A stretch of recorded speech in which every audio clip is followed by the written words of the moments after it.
Olá e bem-vindos. Hoje a gente vai fazer uma análise aprofundada de um dos capítulos assim mais intensos e dramáticos de toda a Bíblia, o capítulo 10 do segundo livro de Reis. É um capítulo brutal, né? Totalmente.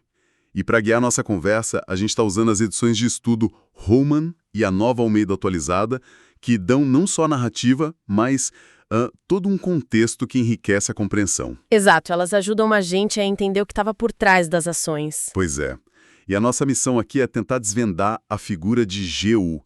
Ele foi um instrumento da justiça divina, um político implacável ou, sei lá, as duas coisas ao mesmo tempo. Essa é a grande questão. Preparem-se, porque essa é uma história de poder, de religião e de uma violência, assim, de abalar as estruturas. Ok, vamos analisar isso. Vamos lá. O ponto de partida é o seguinte. Jeú acabou de assassinar o rei de Israel. Agora ele precisa garantir o poder. E rápido. Ele é um usurpador, né? A posição dele é super instável nesse momento. Exatamente. Mas, em vez de marchar com o exército para a capital, Samaria, ele faz algo inesperado. Ele manda uma carta para os líderes da cidade, que cuidavam dos 70 filhos do rei Acabe. 70 filhos. É um número enorme. E a carta é uma provocação direta. Ele basicamente diz, olha, vocês têm os filhos do seu senhor, têm armas, têm uma cidade forte, escolham o melhor deles, coloquem no trono e lutem. É uma jogada de mestre, né? É genial. Em termos de guerra psicológica, é brilhante. Ele está testando a lealdade e forçando uma decisão. Ele sabe que os líderes estão numa posição impossível. Completamente sem saída. É uma quantidade enorme de potenciais herdeiros e, claro, rivais. Uhum. E as notas de estudo apontam isso, né? Eliminar todos os pretendentes ao trono era uma prática comum. Era brutal, mas era o procedimento padrão para um usurpador garantir a própria posição. E a resposta dos líderes é de puro medo. Eles se rendem na hora, mandam uma mensagem dizendo: somos seus servos, faça o que você quiser. O que já era esperado. O blefe dele funcionou. Funcionou perfeitamente. Mas é aqui que a coisa fica realmente assustadora. Jeú manda uma segunda carta com uma ordem terrível. Se vocês são meus, tragam-me as cabeças dos filhos do seu senhor amanhã a esta hora. Nossa. E eles obedecem. As 70 cabeças são enviadas para Jezrael e empilhadas em 2 montes na entrada da porta da cidade. É uma imagem absolutamente chocante. É chocante, mas o fascinante é que é a tática. Isso não é uma invenção dele. As notas comentam que essa era uma prática conhecida dos exércitos assírios. Sério? Sim, era usada para demonstrar poder absoluto e espalhar o terror. Não era só sobre eliminar os rivais, era sobre enviar uma mensagem inequívoca a todo o reino sobre quem estava no comando. Uma propaganda pelo terror? Exatamente. Aquelas pilhas de cabeças calariam qualquer oposição antes mesmo dela pensar em começar. Com as cabeças expostas, Jeú vai até o povo, e a forma como ele fala agitona é genial. Ele diz: vocês são justos, fui eu que conspirei contra o meu senhor. Mas quem matou todos estes? Ele joga a pergunta no ar. Pois é. Ele assume a responsabilidade pela morte do rei, mas atribui a morte dos 70 príncipes ao cumprimento da palavra do Senhor, que foi dita pelo profeta Elias. Ele está legitimando o golpe dele. Brilhante. Ele transforma um ato de violência política num ato de justiça divina. Exato. Ao conectar as ações dele a uma profecia, ele coopta a autoridade religiosa para si mesmo. Isso levanta uma questão importante, né? Nessa narrativa, onde termina a ambição política e onde começa a vontade divina? É uma linha muito tênue. Ele está se redefinindo. Ele deixa de ser um simples rebelde para se tornar um agente do destino. E o expurgo continua. Ele não para nos príncipes. Jeú mata todos os aliados e parentes de Acabe que restaram em Jezreel. É uma limpeza completa. Completa.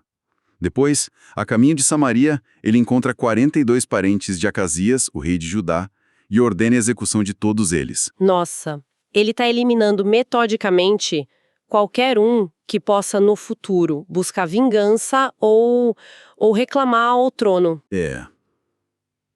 E é nesse contexto que surge uma aliança crucial.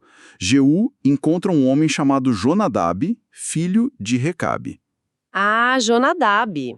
essa figura é importantíssima. Quem era ele exatamente? Jonadab representava um grupo religioso, assim, bem conservador e zeloso, os recabitas. Eram conhecidos pela fidelidade radical ao Senhor, eram puristas. Entendi. Então, ao convidar Jonadab para sua carruagem, dizendo, vem comigo e vê o meu zelo pelo Senhor, Jeú está garantindo um endosso religioso fundamental. Faz todo sentido. É mais uma jogada estratégica para cimentar a autoridade dele. Com certeza, ele precisava dessa legitimidade. Isso nos leva, então, ao clímax do capítulo. O plano de Jeú para erradicar o culto a Baal de Israel. Ele anuncia publicamente uma grande celebração. E essa é a parte mais engenhosa e terrível. Ele afirma que vai servir a Baal ainda mais do que o rei Acabe. Imaginou o choque. É por astúcia, por engano, é uma armadilha, né? Meticulosamente preparada. Ele convoca todos os adoradores, profetas e sacerdotes de Baal de todo o país para o templo de Baal em Samaria. E tem um detalhe no texto que é crucial. O detalhe sobre Jeú fornecer vestes especiais para todos os adoradores de Baal. Sim, eu notei isso. Por quê? As notas sugerem que isso servia para garantir que todos os alvos estivessem claramente identificados. As vestes eram, na prática, um uniforme para o abate. Ninguém poderia alegar inocência depois. Nossa, é muito calculado. Então Jeú se certifica de que não há nenhum adorador do Senhor no templo. Ele checa pessoalmente? Depois, posiciona 80 dos seus homens do lado de fora com uma ordem clara. Quem deixar escapar um homem, pagará com a própria vida. A tensão deve ter sido absurda. Imagina. Assim que o sacrifício começa, ele dá o sinal. Os soldados entram e matam todos que estão lá dentro. Ninguém escapa. E a destruição ela é total e simbólica. Eles não se limitam a matar as pessoas. Não mesmo. Eles retiram as colunas sagradas do templo e queimam. Derrubam o próprio templo. E o ato final, como as notas de estudo destacam, é a profanação máxima. Transformar o lugar sagrado numa latrina. É uma humilhação completa. O objetivo não era só eliminar uma religião rival. Era humilhá-la e, se possível, apagá-la da memória coletiva. Então, o que tudo isso significa? Jeú cumpriu a missão dele, erradicou a adoração a Baal de Israel e, como recompensa, Deus promete que a dinastia dele vai permanecer no trono por 4 gerações. Sim, é uma validação divina bem clara. Mas a narrativa introduz uma nuance crítica logo em seguida. Pois é. Aí vem o mas. O texto diz que, apesar de todo o zelo, Jeú não teve o cuidado de andar de todo o seu coração na lei do Senhor. Especificamente, ele não removeu os bezerros de ouro de Betel e Dan. E esses eram os pecados de Jeroboão, o primeiro rei do Reino do Norte de Israel. Por que parar a meio caminho? Qual era o problema com esses bezerros de ouro? Não faz muito sentido, né? Parece uma contradição, mas se a gente conecta isso ao quadro mais amplo, percebe que a razão era puramente política. Política? Com certeza. As notas de estudo explicam que esses santuários foram criados por Jeroboão para impedir que o povo do norte fosse a Jerusalém, a capital do reino rival do sul, para adorar. Era um símbolo de independência política e religiosa. Ah, entendi. Então manter o povo adorando dentro do próprio reino era uma forma de manter o poder. Exatamente. E Jeú, o novo rei, manteve esses santuários exatamente pelo mesmo motivo. A reforma religiosa dele tinha um limite político claro. Ele destruiu o culto estrangeiro a Baal, que era associado à casa de Acabe. Mas manteve o culto cismático, que garantia a separação e a soberania do seu próprio reino. Foi um cálculo. O zelo dele foi só até onde a agenda política dele permitiu. O capítulo termina descrevendo os 28 anos do reinado de Jeú, a ameaça constante do rei Hazael da Síria e, por fim, a sua morte.